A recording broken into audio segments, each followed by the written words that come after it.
नमस्कार दोस्तों। आज कोरोना की दूसरी लहर से हमारा देश बहुत बुरी तरीके से प्रभावित है। यहाँ पर हर दिन मरने वालों की संख्या का ग्राफ ऊपर बढ़ता ही जा रहा है। ऐसे में एक सवाल उठना लाजमी है कि जहाँ से इन मुश्किलों की शुरुआत हुई, जहाँ इन समस्याओं की जड़ थी, चीन का वुहान शहर, वहाँ पर हालात कैसे हैं और ऑस्ट्रेलियाई मीडिया चीन पर क्या आरोप लगा रही है। क्या कोरोना वायरस को पूरी दुनिया में फैलाने के लिए चीन सालों से प्लानिंग कर रहा था? जी हाँ, ऐसा ही कुछ दावा ऑस्ट्रेलियाई मीडिया कर रही है। ऑस्ट्रेलियाई मीडिया का कहना है कि चीन आज से करीब 5 साल पहले यानी 2015 से ही कोरोना वायरस पर शोध कर रहा था। वैसे बता दें कि कोरोना वायरस कहां से आया, अभी तक इस बात की ठीक तरीके से पुष्टि नहीं हो पाई है। शुरुआत में चाइना के वुहान शहर पर उंगली उठती रही है। अमेरिका कई बार यह आरोप लगा चुका है कि चीन ने कोरोना वायरस को जानबूझकर पूरी दुनिया में फैलाया था। अब इसी सिलसिले में ऑस्ट्रेलियाई मीडिया ने एक कदम बढ़कर दावा किया है। उनका कहना है कि चीन कोरोना वायरस पर कई सालों से शोध कर रहा था और इसे वह जैविक हथियार के रूप में बाकी देशों पर इस्तेमाल करना चाहता था। दरअसल द वीकेंड ऑस्ट्रेलियन नाम के एक अखबार ने यह आरोप चीन के एक रिसर्च पेपर को आधार मानकर लगाया। इस रिसर्च पेपर में कहा गया है कि चीन 2015 से सार्स वायरस की मदद से एक जैविक हथियार बनाने की कोशिश कर रहा था। चीन के शोध पत्र में दावा किया गया था कि तीसरा विश्व युद्ध बड़े बड़े हथियारों से नहीं बल्कि जैविक हथियारों से लड़ा जाएगा और यह बड़े बड़े हथियारों के मुकाबले कहीं ज़्यादा खतरनाक होगा। ऑस्ट्रेलियाई मीडिया का कहना है कि यह शोध पत्र किसी पक्के सबूत से कम नहीं है। यह चीन की मंशा को जाहिर कर रहा है। यह बेहद महत्वपूर्ण है क्योंकि इसमें दावा किया गया था कि चीनी वैज्ञानिक कोरोना वायरस को सैन्य हथियार के रूप में प्रयोग करने के लिए सोच रहे हैं। वे इस पर भी काम कर रहे थे कि इसको पूरे विश्व में कैसे फैलाया जाए। आज कोरोना वायरस पूरे विश्व में फैल चुका है। सबसे कम प्रभाव इसका चीन पर ही दिखाई पड़ता है। खैर, हमारे देश में जो स्थिति है वो हम और आप देख ही रहे हैं, लेकिन इस वायरस की शुरुआत जहाँ से हुई वहाँ पर क्या हालात हैं वो भी देखना बहुत ज़रूरी है। जिस चीन से कोरोना फैला उस चीन का क्या हाल है, जहां एक तरफ भारत में आए दिन हजारों कोरोना के केस आ रहे हैं तो दूसरी तरफ रॉयटर्स की खबर के अनुसार चीन में कुल नए केस की संख्या है 21। जी हां, 21 और कुल एक्टिव केस हैं 305। पूरी दुनिया की नींद हराम करके चीन खुद कैसे शांति से चुपचाप इस महामारी को देख रहा है।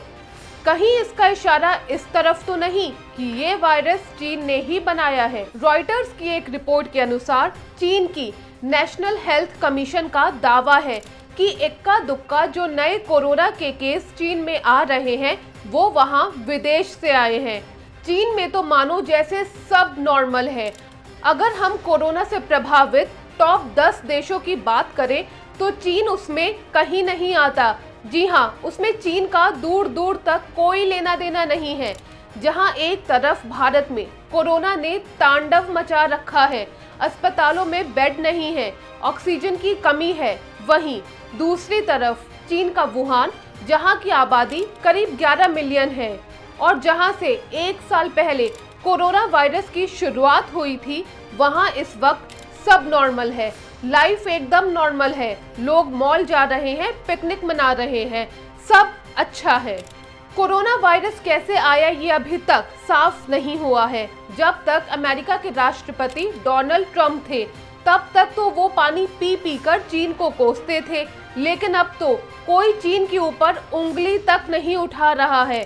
WHO ने कहा है कि जांच चल रही है। अब ये जांच कब तक चलेगी ये तो WHO ही जाने। नया strain United kingdom, south Africa, Brazil से फैला, लेकिन ये कोरोना कहां से आया? प्राकृतिक रूप से आया या किसी लैब में बनाया गया, ये साफ नहीं है। भले ही पूरी दुनिया के ज्यादातर साइंटिस्ट कोविड के फैलने के पीछे चीन का हाथ मानने से इनकार कर रहे हो, लेकिन वुहान की लैब से SARS-CoV-2 के दुनिया में फैलने का दावा भी सिरे से खारिज नहीं किया जा सका है। कई रेप्यूटेड मैगजीन्स में ऐसे आर्टिकल्स ने चीनी लैब से कोरोना वायरस के निकलने की कोई संभावना नहीं होने के दावे पर सवाल उठाए हैं। अमेरिका में मेडिसिन के प्रोफेसर डॉक्टर नॉर्मन पैराडिस ने एक अमेरिकी डिजिटल मैगजीन में कहा है कि वुहान इंस्टीट्यूट ऑफ वायरोलॉजी उस जगह से सिर्फ 16 किलोमीटर दूर है जहां दुनिया का पहला कोरोना केस सामने आया था। उन्होंने अपने लेख में कहा है कि वुहान का ये लैब इलाके के जानवरों में पाए जाने वाले कोरोना वायरसेस पर रिसर्च कर रहा था। इसी प्रोसेस में उसने नए स्ट्रेन तैयार कर दिए थे। एक और बड़ी बात यह है कि कोरोना वायरस साल 2019 में नहीं फैला, इससे पहले भी ये चाइना में फैल चुका है, लेकिन ये बात छुपाई गई। चीन ने ये खबर नहीं दी थी। चीन में 25,000 सुअरों के शावक मारे गए थे, जिसकी वजह था चमगादड़ों से निकला कोरोना वायरस। इन्हीं चमगादड़ों की वजह से साल 2002 में सार्स नाम की बीमारी फैली थी। कुल मिलाकर 100 बात की एक बात है कि जिस चीन से इस सब की शुरुआत हुई वो आज चैन से सो रहा है और भारत समेत दुनिया के तमाम देशों में लोगों की जान जा रही है। कहने का अर्थ ये है कि जहां से इस वायरस की शुरुआत हुई थी वहां पर हालात सामान्य हो रहे हैं, लेकिन हमारे देश के साथ साथ विश्व के कई देश अब भी इस वायरस से बुरी तरीके से प्रभावित हैं और एक जंग लड़ रहे हैं। ऐसे में चीन की भूमिका पर सवाल उठना लाजमी है। खैर, आप इस बारे में क्या सोचते हैं कमेंट बॉक्स में ज़रूर बताएं। ये खबर यहीं तक। धन्यवाद।